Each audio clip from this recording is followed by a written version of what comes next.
Intruder? I think I know the intruder.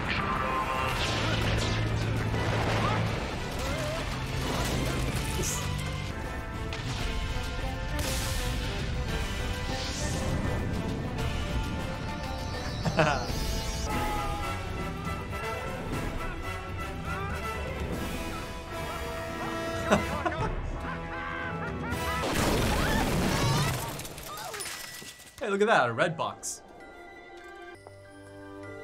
Red and blue, of course. The man who crash landed on Earth. Tell him that I've borrowed Mr. Goldsmith's car, that I found a spaceman in a field, possibly an angel, but he's injured. The impossible astronaut, if you may. So I'm having to take him into town to find a police telephone box, all right? People keep reading about the war, then it will actually happen. And then where will you be? On the front lines. I have a feeling he'll see her again. When's Father coming back? For Christmas, like he always does. Now, hurry up and think of something. Count of 3 then. Make a wish. 1. Yeah, go on. 2, Doctor should show up. Oh, hello! Mr. Card here! Yeah, Mr. Doctor. There we go. Hello, Madge Arwell. Hello. And Cyril Arwell. She doesn't remember him. And Lily. Oh, she didn't see his face, right? How do you get on? Watch and learn, kid. Oh. God's sake! We're leaving. Yes. No. I don't know. Just please go downstairs. You don't need to shout. I don't know why I keep shouting at them.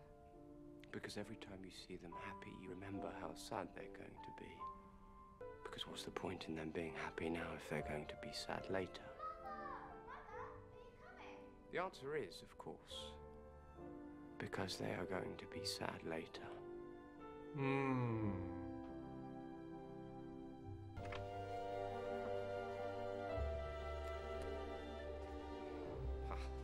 Man is quite ridiculous. You must stay away from him. I like him. I like him too. And it's a nice tree. Kids always like him. The wardrobe?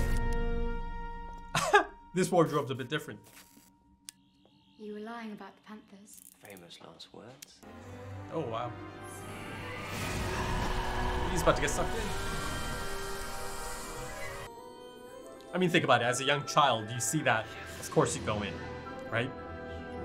Ah, look at this. I don't understand. Is this Ooh, place those real? footprints. Quite solid, right? Really flat. Fairyland? Oh, grow up, Lily. I call it a brilliant idea for a Christmas trip, or it should have Yeah. been. There's something going on here, of course. What are you up to?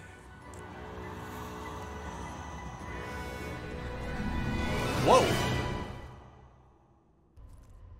Wow.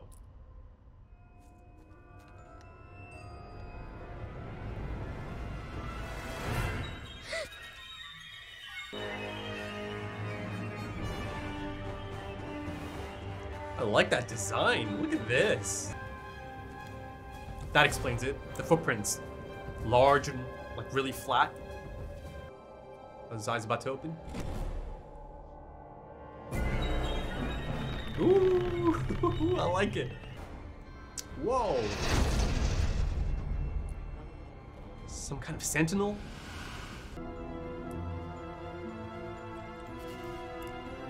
Oh. Oh no, is he gonna get turned into one of them? Ooh. My head's about to turn.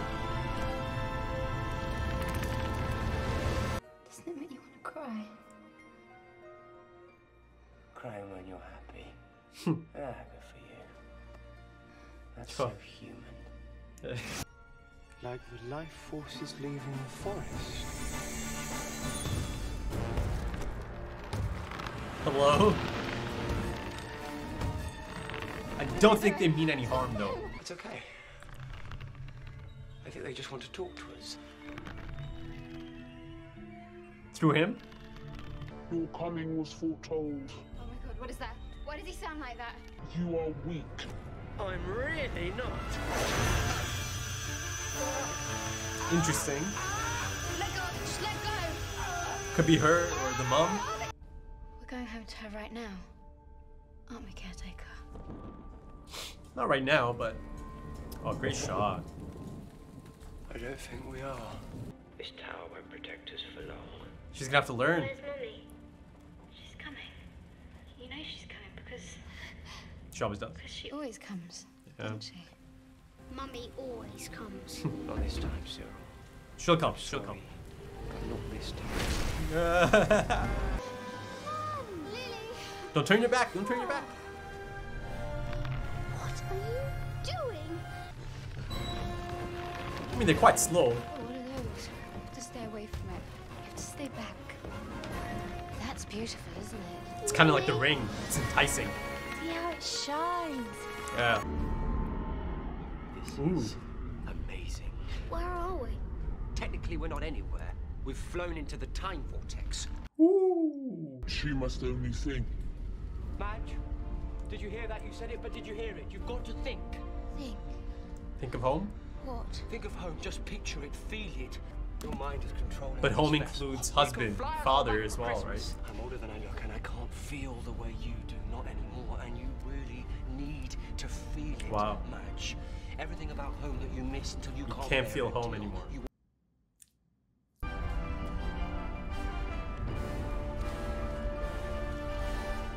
Home in time for Christmas. Oh wow.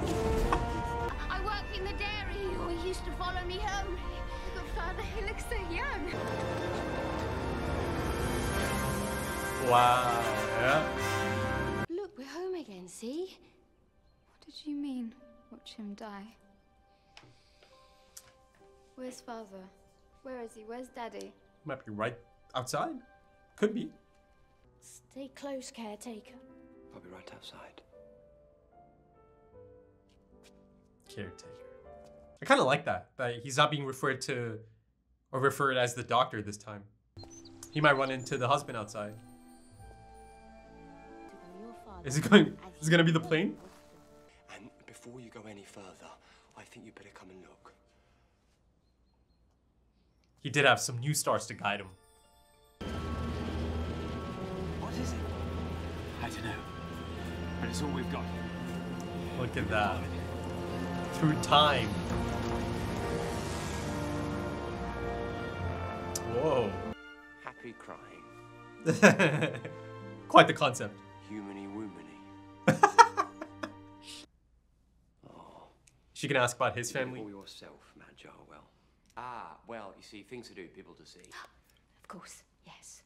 Family of your own. Well, no, actually. Oh, Oh, you've got. as you said, no family. But there must be people who love you. Yeah. Friends. No, well, yes, but Oh. If that is more carol singers, I have a war pistol. You don't want to be all wet on a night like this.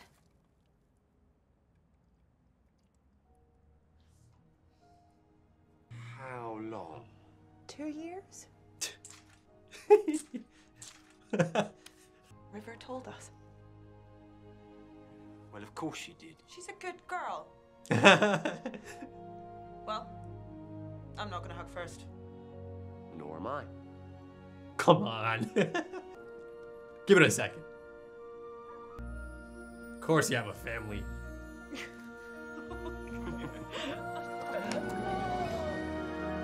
We've done that. We're about to have Christmas dinner. Joining us? If it's no trouble. There's a place set for you. But you didn't know I was coming. Why would you set me a place? Oh, because we always do. It's Christmas, you moron.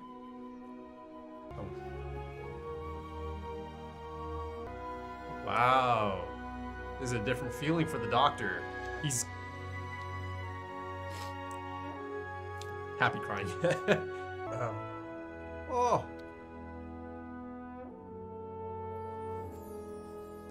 You as well, happy crying.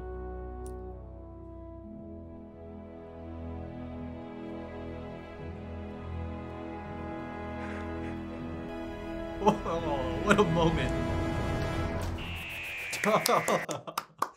Love that. Love that. Yeah, so, you know, I certainly didn't think that by the end of this episode, I'll probably have one of the all-time great moments in Doctor Who, right? Certainly one of my favorite moments of all time. I mean, that is right up there. It really is. That moved me so much. And you see, and you know, the reason for that, of course, is just how much the Doctor is moved by that, right? These emotions that are kind of coming up for him. It's quite a perplexing feeling at first for him, isn't it? But, you know, I'll get into all of that. But the moment as a whole, yeah, that is an incredible moment, right? It certainly steals the show right at the end. And, you know, I must admit, it needed something like that as well, right? I mean, if the episode kind of ended and there's no pond reunion, right? Though it was starting to become clear that, okay, I'm about to maybe get a quick scene, right? As Maj was it? Damn, Mage or Maj? Mage. Forgive me.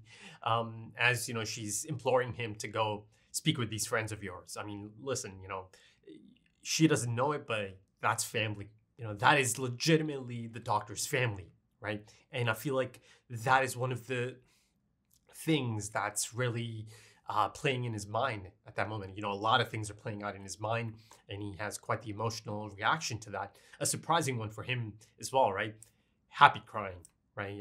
Throughout the episode, you know, he's speaking of happy crying, such a human emotion or such a human concept. Part of me, for a split second, thought maybe he's realizing, oh, it's just the water gun, the water from the water gun. But no, you see his eyes, Matt Smith. You see, he's quite teary-eyed, right? He's quite happy. It's a phenomenal moment. Oh my goodness, it's as perfect as it gets, right? It really caps it off. It really hits home.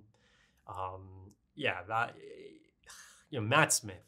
I say it almost every single episode, but, you know, he certainly carries most of this episode as well, doesn't he?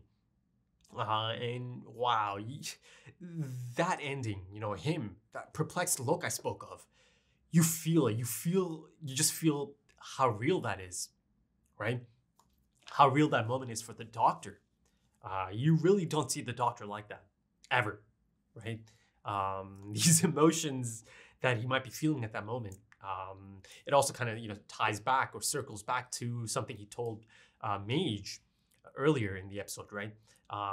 You know, you're snapping at your children or you're getting angry because you can't bear to see them happy. Because what's the point of being happy now if you know that you'll be sad later or that they are going to be sad later, right? So in that sense, it's also kind of applicable to our Doctor, isn't it? In terms of companions, right?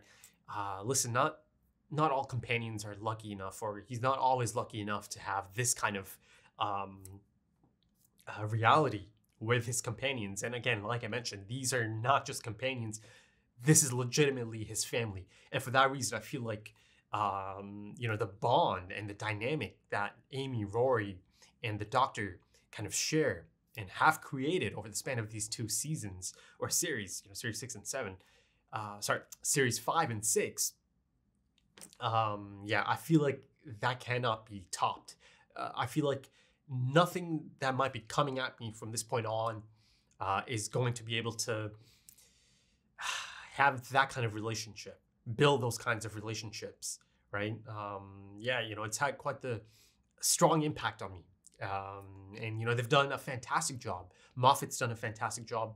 And of course, some of the other writers that step in for some of these episodes, they've done a great job over the span of these 2 seasons, 2 series, to really establish that bond, right? You know, here as I'm kind of sitting here giving this review, in my mind, I keep thinking, okay, I kind of want to go back to series 5, the 11th hour, and kind of watch all of it again, to watch their time together again, right? Because, you know, I was certainly quite surprised and, you know, pleasantly surprised to see Amy and Rory again, but I just kind of felt like, oh, okay, you know, maybe series 6 finale was the end for them. And, you know, ultimately, I think this actually is much more effective as their final scene. Unless, of course, I get more cameos in series 7. But yeah, you know, that was so nicely wrapped up. Matt Smith is just so goddamn good at some of that physical acting, that facial acting, right? You see that moment hit him like a truck. You see it in his face. These people, Amy and Rory, the Pawns, Mr. Pawn, that was lovely. And I loved how, she's like, River's a good girl. I love that moment. So wholesome, isn't it? Or she's a good girl. But yeah, the doctor realizing, that they care for him like a family member. I mean, yes, technically he is family, right? Mother-in-law and father-in-law, but beyond that, right? The bond, that's such a deep bond that they've created. But kind of going back to finish that point about, what's the point of being happy now if you're going to be sad later? It's applicable to the doctor, right? Essentially the companions, right? Some of them are not lucky enough to make it out the other side in one piece, right? Some of them, their lives are changed forever. You think of Rose, you think of Donna, Mickey and Marta, all of them, right? And the doctor, and even beyond that, right? Always goes back to school reunion. Here I am once again mentioning school reunion and Sarah Jane Smith, right? That conversation, that Tennant's doctor is having with Rose. You can do all of these things, but I cannot do these things. I have to live on, right? I have to keep living my life with that knowledge. I outlive all of them. I outgrow all of them. But here you see that, sure, the sadness of potentially outliving companions or losing companions or having to say goodbye to companions shouldn't affect the happiness at the moment, right? The happy moments he can have right now with them. But yeah, you really feel that. You really feel that, that, no matter how long he's gone for, no matter how things play out, there's still someone there, right? There's family there that's always happy to see him, right? That's hoping to see him, right? That indeed he has a home. He does have a home, beside the TARDIS. And again, circles back to something else he was telling Mage. I'm much older than I look. I cannot feel the way you do. Not anymore, right? Yet you see, yeah, once again, he does feel again and again. It's quite perplexing, that feeling he's having, right? He's kind of almost tackling in his mind. There's like this tussle, this, this feeling, what's this feeling? But slowly, he's remembering. So this is what it feels like. This is the feeling of home. But such a lovely ending. It really is. I'll never forget this moment. I'll never forget it. Wow. But yeah, going back to the other part of the episode, I know, the ending there really does almost entirely overshadow that entire episode, that special. But, Mage earlier mentioned, almost in a comedic sense that, she found a spaceman and possibly an angel. Ultimately, she was correct on both counts, right? Because indeed, he does end up being an angel for her and her family. Listen, it's not quite as good as The Christmas Carol, but, I've got to say, I still enjoyed it. I enjoyed this episode. And I really like that there's no sign of that usual, really attractive, potential romantic interest type companion, one episode companion, right? The Christmas Carol certainly had that type of companion, and I've seen many of those before as well in the past. But here, the focus is on the family, and even beyond that, it's more so the children, right? The children and Lily, I suppose, for a good chunk of it, good portion of it, but then the other child as well. Forgot the name already. You'll have to forgive me. But yeah, they are the main companions for the Doctor in this one. And then, of course, Mage comes in a bit later, right, near the conclusion. And yeah, I enjoyed it. I enjoyed him and children together. And of course, the child actors, endearing, right? Both of them are quite endearing, cute. Though I must admit, I feel that Lily, is much older. The actor portraying Lily simply must be much older than the age that is being portrayed here. I think, she looks really quite mature in the face. So I'll have to go look that up. The age of that actor who played Lily. But yeah, she was great. And yeah, once again, there is a bit of, the power of love coming into play. But I kind of like the concept of, her kind of using her husband, her late husband, as this emotional beacon to get back home, right? Of course, you know, it's a happy ending in the end. Listen, you know, there's a lot of elements in this episode that are, if you really kind of dig into them, yeah, there's a lot of stuff that you can pick apart. But you know, there's no point in doing that, right? There really isn't. Yeah, you know, Doctor Who's always been the one show that I've kind of given a pass to for a lot of these things, especially, you know, earlier on. Let's see, you know, a lot of references, you know, Narnia, of course, it's in the title as well. You've got even a Star Wars reference earlier, A New Hope, in the cold open. And, you know, speaking of the cold open, you know, the Doctor's going on about how he needs to kind of, you know, step back a bit, step into the shadows, that he got too big, right?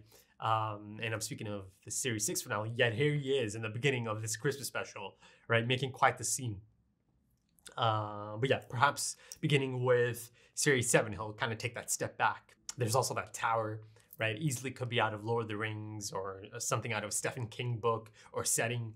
So yeah, you know, the aesthetic, I really enjoyed the aesthetic of that setting, that forest. The creature design for the king and the queen of the forest, essentially. Really like that, they really sold it, right? It was quite believable. Yes, it's someone in a costume, but it looked quite good. It did. I mean, this is kind of making me want to go back and check out Narnia, you know? It's a bit off topic, but my initial introduction to it, and I'm sure for many of you it was the same, it was a BBC production. This is in elementary school. You know, they used to roll in the television set, and it was like a 3 or 4 part series or something. But yeah, I have such, you know, vivid memories of that. Even the kid himself kind of looked like Harry Potter, right? So a lot of references going on here. And, you know, I mentioned Matt Smith. He's also at his silliest earlier in the episode, right? And that's nothing new. You know, it's been established. He can do all of that at the flip of a switch, right? He can get dramatic. He can be goofy, fun, all of that, right? He really is quite silly. And I'm sure for a lot of people that might be off-putting, right? But, you know, I enjoy Matt Smith. And I do feel like he is quite delightful anytime he is being silly as well. And I love to hear about all the support, all the love he's getting because of Daemon Targaryen, his new role in House of the Dragon. I'm not caught up, but, you know, you see it. You see the hype. You see the excitement. I knew once people get to watch him, yeah, everyone's going to be on board. But yeah, I think that's about it for this one, folks. Yeah, that ending is, wow. That's an all-timer. That's one of the all-time endings for an episode of Doctor Who because it's such a substantial moment for that individual, for the Doctor, right? The caretaker. I like that aspect as well, that he wasn't even really called the Doctor in this episode. He was known as a caretaker.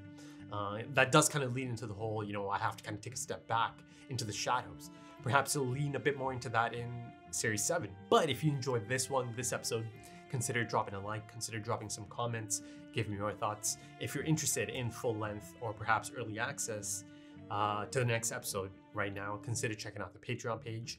The link's in the description and the pinned comment. Also, there's links to social media, stuff like Instagram and Twitter, if that's your thing. But yeah, thank you for joining me and thank you for your time, as time is precious. And I do hope to see you again soon for the next one. Until then, take it easy.